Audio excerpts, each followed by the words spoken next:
نحمدہ و نصلی علی رسولہ الکریم اما بعد۔ ایک حدیث سنن الکبریٰ بہقی کے حوالے سے کسی بھائی نے لکھ کر دی ہے اور اس کی تحقیق تخریج کے حوالے سے بھی پوچھا ہے۔ سنن الکبریٰ بہقی کی جو حدیث کسی بھائی نے لکھی ہے وہ سنن الکبریٰ بہقی میں 11203 نمبر پر موجود ہے اور اس کی جلد نمبر 6 ہے، صفحہ نمبر 75 میں ہے یہ حدیث۔ کتاب الرہن، باب ذکر الخبر الذی ورد فی خل الخمر۔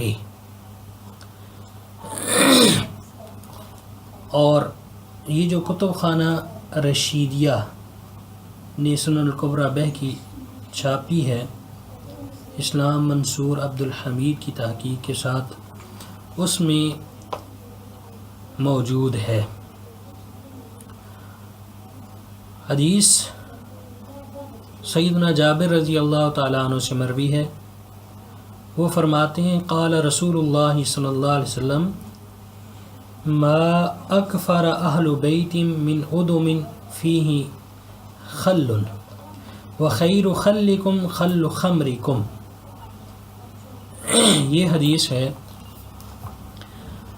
کہ جابر رضی اللہ، حدیث کا مفہوم یہ ہے کہ جابر رضی اللہ تعالیٰ عنہ فرماتے ہیں رسول اللہ صلی اللہ علیہ وسلم نے فرمایا تمہارے سرکوں میں بہترین سرکہ وہ شراب سے بنا ہوا سرکہ ہے۔ سرکے کے متعلق تو صحیح احادیث موجود ہیں، صحیح بخاری، صحیح مسلم وغیرہ میں۔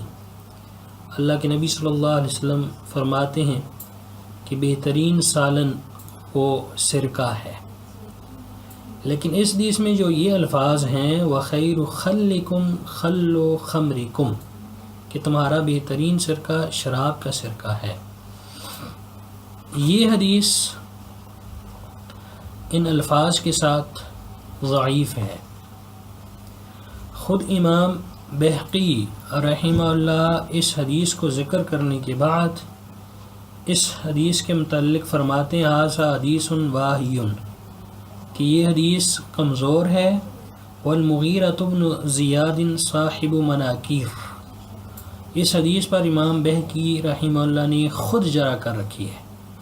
اور اس حدیث کی وجہ ضعف دوسری یہ ہے کہ اس میں ایک راوی ابو زبیر ہیں جو کہ مدلس ہیں، اور وہ حدیث ہن کے ساتھ بیان کرتے ہیں، تو مدلس راوی جب ہن کے ساتھ حدیث بیان کریں جب تک سماع کی تصریح نہ ہو تو وہ حدیث ضعیف ہی ہوا کرتی ہے، لہٰذا ان الفاظ کے ساتھ یہ حدیث ضعیف ہے۔